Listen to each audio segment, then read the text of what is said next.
बिस्मिल्लाहिर्रहमानिर्रहीम। अस्सलाम वालेकुम। अल्लाह पाक की रहमत करम फजल और शुक्र के साथ आज की रेसिपी करते हैं जी शुरू।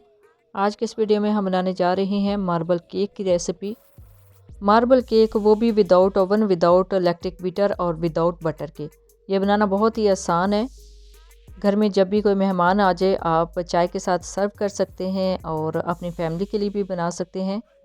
इस तरह के केक बनाने में मुश्किल सबसे ज़्यादा उन ख़वातीन को होती है जिनके पास बिल्ट इन ओवन नहीं है या किसी भी किस्म का ओवन नहीं है। तो आप परेशान होने की ज़रूरत नहीं है।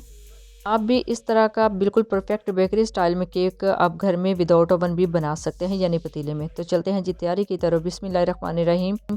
1 कप लेवल मैदा लिया है, 1 कप से थोड़ा सा कम कुकिंग ऑयल, 1 कप से थोड़ी सी कम पिसी हुई बारीक चीनी, 3 अदद अंडे, 1 teaspoon baking powder, 3 table spoon cocoa powder और चंद कतरे वनीला एसेंस के।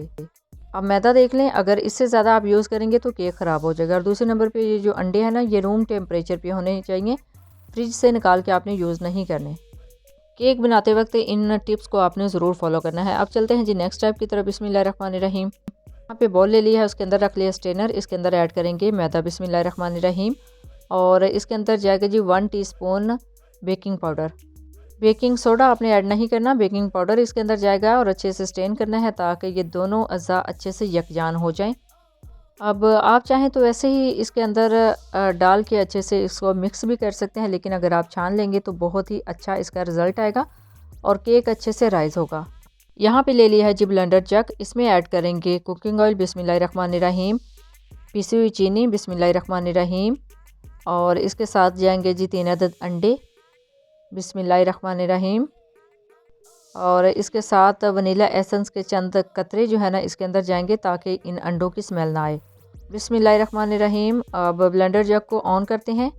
वीडियो के स्टार्ट में बताया था कि ये केक हम without oven, without electric beater और विदाउट बटर बनाएंगे। ओवन की जगह पे पतीला यूज़ करेंगे और इलेक्ट्रिक बीटर की जगह पे ये ब्लेंडर जग यूज़ किया है, बटर की जगह पे कुकिंग ऑयल। बिस्मिल्लाहिर्रहमानिर्रहीम। अब ये अच्छे से बैटर हमारा रेडी हो गया है। अब इसको ऐड करेंगे, ये जो मिक्सचर हमने बना के रखा था इसके अंदर, और अच्छे से बीट करना है। इस स्टेज पे जितना अच्छा आप बीट करेंगे ना उतना ही अच्छा केक फ्लफी होगा, राइज होगा। तो अच्छे से बीट करना है ताकि ये सारी चीज़ें अच्छे से यकजान हो जाएँ। तो अल्हम्दुलिल्लाह बहुत ही अच्छे तरीके से ये बीट हो चुका है। तो ये देख लें जी, इसकी कंसिस्टेंसी और इसकी थिकनेस देख लें, ये बहुत ही अच्छे तरीके से बीट हो चुका है। अब हमने मार्बल केक बनाना है तो इसको हमने डिवाइड करना है 2 कप्स में। बिस्मिल्लाहिर्रहमानिर्रहीम। 1 कप में ऐड करते हैं और जैसे ये थोड़ा सा भर जाएगा तो अब दूसरे कप में इसको ऐड करते हैं। बिस्मिल्लाहिर्रहमानिर्रहीम। अब दोनों कप्स में ना इक्वल रखना है, यानी आपने कम या ज़्यादा नहीं लेना, बिल्कुल बराबर मिकदार में दोनों कप्स में ऐड करना है। क्योंकि हमने एक पार्ट में चॉकलेट फ्लेवर ऐड करना है तो इसके लिए ये जो है ना, मैंने यहाँ पे 3 टेबल स्पून कोको पाउडर लिया है। बिस्मिल्लाहिर्रहमानिर्रहीम। इसको इसमें ऐड करते हैं और अच्छे से मिक्स करेंगे। अगर थोड़ा सा खुला बॉल होता तो बहुत ही अच्छे तरीके से ये बीट हो जाना था, लेकिन अब कप में भी बहुत ही अच्छे तरीके से बीट हो चुका है। तो अल्हम्दुलिल्लाह दोनों पार्ट्स बिल्कुल रेडी हैं। यहाँ पे ले लिया है जी एक मोल्ड, इसको मैंने अच्छे से लाइनर कर लिया था बटर पेपर के साथ। बिस्मिल्लाहिर्रहमानिर्रहीम। अब ये जो लेयर्स हैं ना वो इस तरह बनेंगे कि 1 बाय 1 करके जो है ना सारे जो दोनों पार्ट हैं वो एट अ टाइम ऊपर डालते जाएंगे चम्मच की मदद से, यानी पहले वाइट फिर ब्राउन फिर वाइट फिर ब्राउन, इस तरह आपने करते जाना है। अगर आप बहुत ज़्यादा इसमें डाल देंगे ना तो इसकी लेयर्स थोड़ी मोटी हो जाएंगी, हमने थोड़ी सी लेयर्स को पतली रखना था, इस वजह से एक एक चम्मच में डाल रही हूँ। आप जिस तरह की भी इसकी शेप लाना चाहें, it's totally up to you, आप अपनी मर्ज़ी से क्रिएट कर सकते हैं। लेकिन मैंने यहाँ पे मार्बल केक बनाना था तो इसी वजह से मैं 1 चम्मच जो है वो दोनों अज़ा के डाल रही हूँ, दोनों बैटर के डाल रही हूँ। तो देखिए सारा बैटर मैंने मिडल में ही डाला है, ये इसका परफेक्ट प्रोसीजर है। अब अच्छे से इसको टैप करना है ताकि इसके अंदर जो एयर बबल्स है ना वो ना बने, और एक स्टिक लेके इस तरह ऊपर चला देनी है और अच्छे तरीके से इसका जो टेक्सचर है वो रेडी हो जाएगा। अब चलते हैं जी नेक्स्ट स्टेप की तरफ, फाइनल स्टेप की तरफ। बिस्मिल्लाहिर्रहमानिर्रहीम। फ्लेम को कर लिया है ऑन और इसके ऊपर रख दिया है पतीला। पतीले को 5 मिनट के लिए प्री हीट करेंगे। ये मार्बल केक विदाउट ओवन बन रहा है ना, तो इसको पतीले में ही हमने बेक करना है। तो देखें अल्हम्दुलिल्लाह 5 मिनट हो चुके हैं और पतीला अच्छे से गर्म हो चुका है। इसके अंदर आप ऐड करेंगे मोल्ड। बिस्मिल्लाहिर्रहमानिर्रहीम। मोल्ड को ऐड करने के बाद इसको कवर कर देंगे, कवर लगा देंगे तकरीबन 35 से 40 मिनट के लिए। पहले 5 मिनट फ्लेम को तेज़ रखना है, 5 मिनट के बाद जो फ्लेम है उसको दम वाली आंच कर देना है। ये देखें 5 मिनट के बाद मैंने इसकी जो आंच है बहुत ही कम, यानी दम वाली आंच रख दी है और अल्हम्दुलिल्लाह यहाँ पे 35 से 40 मिनट हो चुके हैं। तो इसको कवर को हटाया है तो देखिए अल्हम्दुलिल्लाह बहुत ही अच्छी तरीके से केक हमारा राइज़ हुआ है। अब इसको चेक करते हैं कि अंदर तक पका है कि नहीं। ये देखें स्टिक एंटर की है तो देखिए अल्हम्दुलिल्लाह बिल्कुल साफ़ आई है, क्लियर आई है।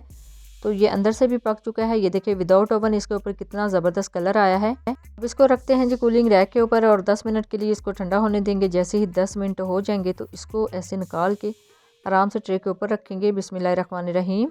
और ये आलमोस्ट थोड़ा सा ठंडा हो चुका है। बिस्मिल्लाहिर्रहमानिर्रहीम। अच्छे से अब इसकी कटिंग करनी है। कटिंग करना बहुत ही आसान है, आप अपनी मर्ज़ी के मुताबिक कटिंग कर सकते हैं, लेकिन मुझे ये वाली कटिंग बहुत ही बेस्ट लगती है।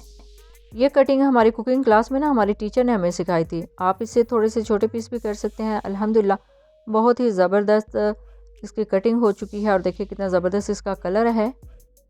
पीस आप अपनी मर्ज़ी के मुताबिक इसकी कटिंग कर सकते हैं, अगर ज़्यादा करना चाहे तो ज़्यादा भी कर सकते हैं, लेकिन मुझे इस साइज़ में बेस्ट लगते हैं।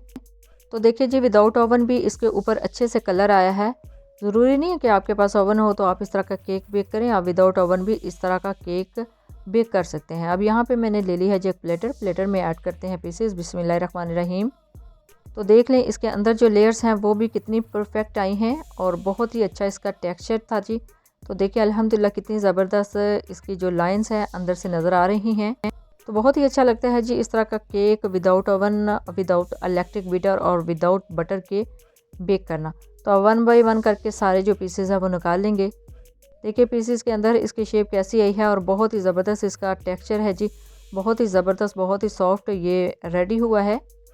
अब बाहर से कभी भी आप बाय ना कीजिएगा, इसको घर में बहुत ही आसान तरीके से बहुत ही ज़बरदस्त और बहुत ही फ्लफ़ी केक आप घर में आराम से बेक कर सकते हैं। बेकिंग का मेथड भी बहुत ही आसान है और कटिंग का मेथड मैंने आपके सामने ही इसको कटिंग किया है। तो ये अच्छी खासी इसकी क्वांटिटी हो गई है कटिंग करने के बाद। अब एक प्लेटर में इसको ऐड करेंगे। बिस्मिल्लाहिर्रहमानिर्रहीम। तो देख लीजिए इसका टेक्सचर कहीं से भी नहीं लगेगा कि आपने घर में बेक किया है, ऐसे ही लगता है जैसे ये बेकरी का है। तो बहुत ही ज़बरदस्त और बहुत ही आसान तरीके से जो केक है वो without oven, without electric beater और विदाउट बटर के आप घर में रेडी कर सकते हैं। ये बहुत ही सॉफ्ट और बहुत ही मज़े का बेक हुआ है। बेकिंग इतनी ज़्यादा मुश्किल नहीं है, आप हर किस्म की जो बेकिंग है विदाउट ओवन कर सकते हैं। ज़रूरी नहीं है कि आपके पास ओवन हो, कुकिंग रेंज हो तो आप इस तरह की चीज़ें बेक करें। मैंने आपके सामने ही सारा प्रोसीजर कंप्लीट किया है और टोटल मेथड मैंने आपके साथ शेयर किया है कि ये बनाना कितना आसान है। जब भी बनाएं अपना फीडबैक ज़रूर दीजिएगा, दुआ में ज़रूर याद रखिएगा। अल्लाह हाफ़िज़। Thanks for watching.